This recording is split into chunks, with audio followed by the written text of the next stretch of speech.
আসসালামু আলাইকুম। ঘরে থাকা একদম বেসিক মশলা দিয়ে কিভাবে অনেক বেশি সুস্বাদু করে মুরগির মাংস রান্না করা যায় তাই আজকে আপনাদের সাথে শেয়ার করব। আর তার সাথে কিছু টিপস শেয়ার করব যাতে আপনাদের মুরগির মাংস রান্নাটা একদম পারফেক্ট হয়। সেজন্য পুরো ভিডিওটা আপনাদের অবশ্যই দেখতে হবে। আশা করছি আপনাদের ভালো লাগবে। এখানে আমি কিছু মুরগির মাংস নিয়েছি। মাংসগুলোকে আমি সুন্দর করে ধুয়ে কেটে পরিষ্কার করে নিয়েছি। তারপর 1 চা চামচ হলুদ গুঁড়ো ও 1 চা চামচ লবণের দিয়ে একসাথে আমি সুন্দর করে হাত দিয়ে মেখে নিচ্ছি, যাতে আমি মাংসগুলো ভেজে নিতে পারি। তো চুলায় একটা প্যান বসিয়ে এখানে 1 কাপ পরিমাণ তেল দিয়ে আমি মুরগির মাংসগুলো সুন্দর করে তেলের মাঝে বসিয়ে দিচ্ছি। তো এরপর আমি সবগুলো মাংস এখানে বসিয়ে দিয়েছি। এবার আমি কিছুক্ষণ পর পর এক পাশ কালার হয়ে আসলে আমি আরেক পাশ উল্টে দিব। এভাবে 2 থেকে 3 মিনিট পর্যন্ত আমি ভেজে নিব। বেশিক্ষণ ভাজার প্রয়োজন নয়, না হয় শক্ত হয়ে গেলে কিন্তু মুরগির মাংসটা খেতে একদমই ভালো লাগবে না। তো আমি 2-3 মিনিট পর সবগুলো মুরগির মাংস ভেজে একটা বাটিতে সুন্দর করে উঠিয়ে নিয়েছি। তো আপনারা কখনোই মুরগির মাংসগুলো অনেকক্ষণ ধরে ভাজতে যাবেন না, না হয় কিন্তু শক্ত হয়ে গেলে রান্নার টেস্টটা বাজে হয়ে যাবে। তো আমি এখানে 1 কাপ পরিমাণ তেল দিয়েছি, সয়াবিন তেল যেটা, আর 1 কাপ পরিমাণ পেঁয়াজ কুচি দিয়েছি। পেঁয়াজগুলো আমি কিছুক্ষণ ভেজে নিব। যখন পেঁয়াজগুলো হালকা ব্রাউন কালার হয়ে আসবে দেখব, তখন আমি কিছু মশলা অ্যাড করে দিব। তো আমি এখানে কিছু আজকে বাটা মশলা ব্যবহার করব। আমি আদা বাটা, রসুন বাটা, জিরা বাটা, সরিষা বাটা সবগুলো আজকে বেটে নিয়েছি, যাতে রান্নার টেস্টটা অনেক বেশি ভালো হয়। আর সব সময় রান্নাতে বাটা মশলাগুলো ব্যবহার করলে রান্নার টেস্টটা অনেক গুণ বেড়ে যায়। এই কারণে আমি আজকে সবগুলো বাটা মশলা এখানে ব্যবহার করব।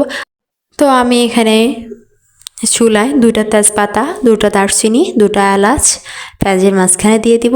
তারপর 1 টেবিল চামচ পরিমাণ হলুদ গুঁড়ো, 2 টেবিল চামচ পরিমাণ রসুন বাটা, আর 1 টেবিল চামচ পরিমাণ আদা বাটা, 1 টেবিল চামচ পরিমাণ সরিষা বাটা, আর দিয়ে দিব 1 টেবিল চামচ পরিমাণ জিরা বাটা। সবগুলোকে মশলা আমি একটু মেখে নিব। তারপর আমি আবারও দিয়ে দিব 2 টেবিল চামচ পরিমাণ মরিচের গুঁড়ো। তারপর আমি সুন্দর করে সবগুলো মশলা এখানে নেড়ে নিব। তো আমি কিছুক্ষণ পর্যন্ত নাড়তে থাকবো, যাতে মশলাটা একটু কষে আসে। তো আমি 2-3 মিনিট পর্যন্ত মশলাগুলো একটু নেড়ে নিব। নেড়ে নেওয়ার পর যখন একটু তেল তেল উপরে উঠে আসবে, তো মশলার উপরে উঠে আসবে, তখন আমি 2 কাপ পানি দিয়ে দিব। তো এখানে পানি দিয়ে মশলাগুলো যেন একটু কষে আসে, এজন্য পানি দিয়ে আমি 2 থেকে 3 মিনিটের জন্য ঢাকনা দিয়ে ঢেকে দিব। 2 থেকে 3 মিনিট পর মশলাগুলো যখন একটু কষে আসবে, তখন আমি ম্যারিনেট করে রাখা মাংসগুলো এখানে দিয়ে দিব। সবগুলো মাংস এখানে দিয়ে আমি সুন্দর করে মেখে নিচ্ছি, যাতে মশলাগুলো গায়ে লেগে যায়। তারপর আমি 5 থেকে 6 মিনিটের জন্য ঢেকে দিচ্ছি। 5 থেকে 6 মিনিট পর যখন একটু ঝোলটা ঘন ঘন হয়ে আসবে, তখন আমি 3 থেকে 4 কাপ পানি দিয়ে দেব সিদ্ধর জন্য মাংসটা। তো আমি এখানে 3 থেকে 4 কাপ পানি দিয়ে দিয়েছি। আপনারা আপনাদের স্বাদ অনুযায়ী দিবেন।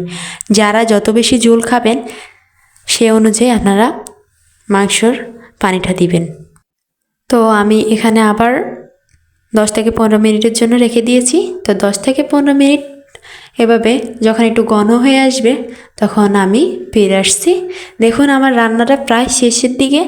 রান্নাটা কেমন যেন ঘন ঘন হয়ে আসছে মাংসটা।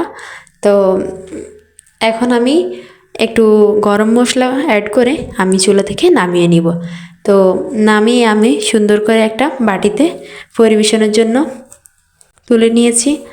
তো শুরু থেকে শেষ পর্যন্ত যদি আপনারা ঠিক এভাবে রান্না করেন, আমার মনে হয় এই মুরগি রান্নাটা আপনাদের আর কখনোই খারাপ লাগবে না রান্না করতে। এটা রান্না খুবই সুস্বাদু। ঠিক এভাবে রান্না করলে আপনাদের বারবার খেতে ইচ্ছে করবে। ব্রয়লার মুরগিতে গা মাখা মাখা ঝোলটাই আমার কাছে ভালো লাগে, তাই আমি এরকমই রান্না করেছি, বেশি ঝোল রাখার চেষ্টা করিনি।